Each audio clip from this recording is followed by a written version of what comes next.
Hi everybody, this is Brian from Old Guy Welding and Fabrication. I want to show you a little project I just finished up. This is a Craftsman Lawn tractor. Customer has already did some conversions. He put these nice tractor tires on here. He beefed up the axles on the front wheels. This does have a cast iron front beam, nice 1-inch pin, and it does have a zero turn feature on this tractor, which complicated things a little bit because they had to account for the clearance of the support beams and things. But let's get started on this. I'm going to pop the hood off. Something you want to keep in mind that you can still have access to your engine.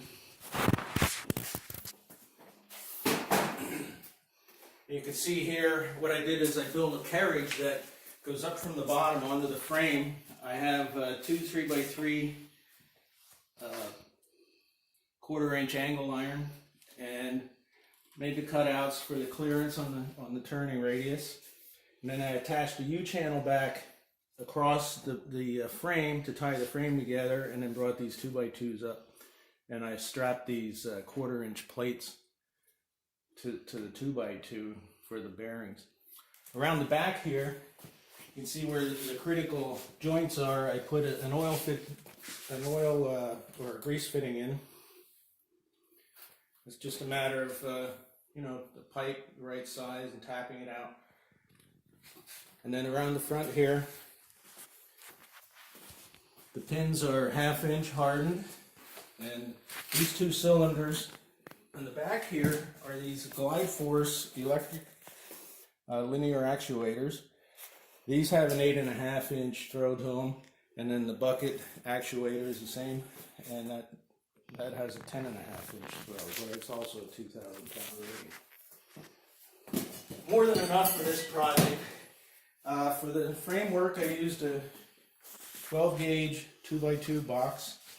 It's got a welded seam, but plenty strong. I kept the welds underneath just so it was consistent.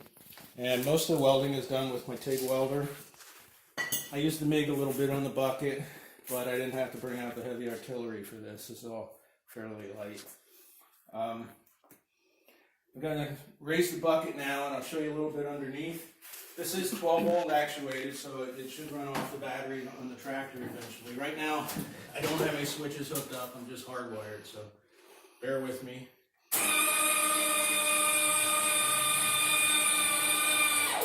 So the bucket does go up.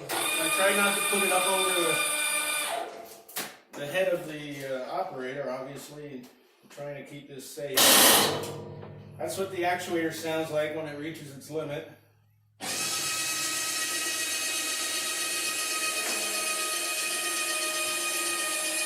That's the dump position, but I'll show you how high this thing goes. Okay, that's the limit of the height. Now I want to show you some features on this bucket. I'll flip this around. Oh, my back. Where you can see the hardened edge on the bottom of the bucket.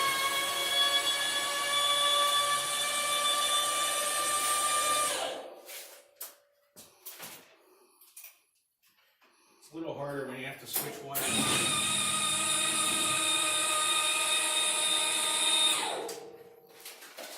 Okay, I'm going to flip the bucket so we can look at the bottom of it.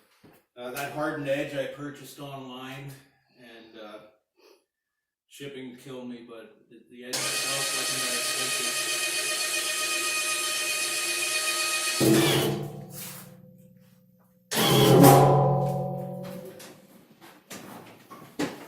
So if we come around the top side here, I used 11 gauge steel for the bucket, 11 gauge walls on it. I doubled up in the back here just to support the back corner a little better. I use 1/4-inch plating here for the arm pivots, and once again, if you look in the bottom here, you can see that I put some grease fittings down in there, right down in here for easy greasing. And then I used this U-channel, and I tied the two main supports together for the tilt cylinder.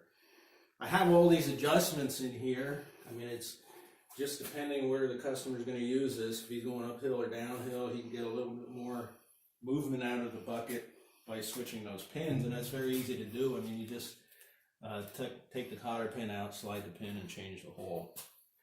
And if you want to remove this whole thing, you do the same thing. You take the cotter pins out, you take the load off the bucket, and you can remove this entire unit and cut your grass.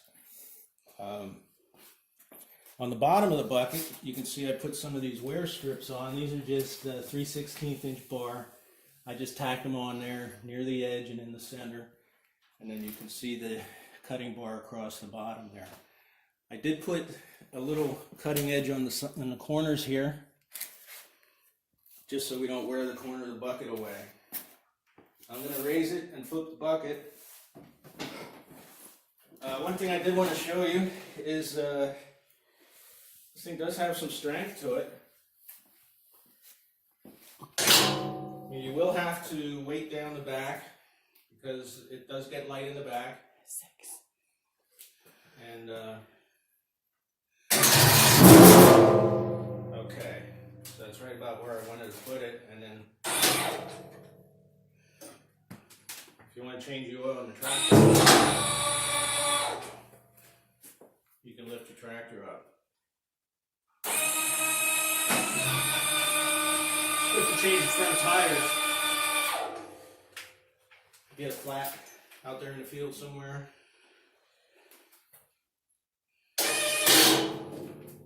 And we'll flip this up.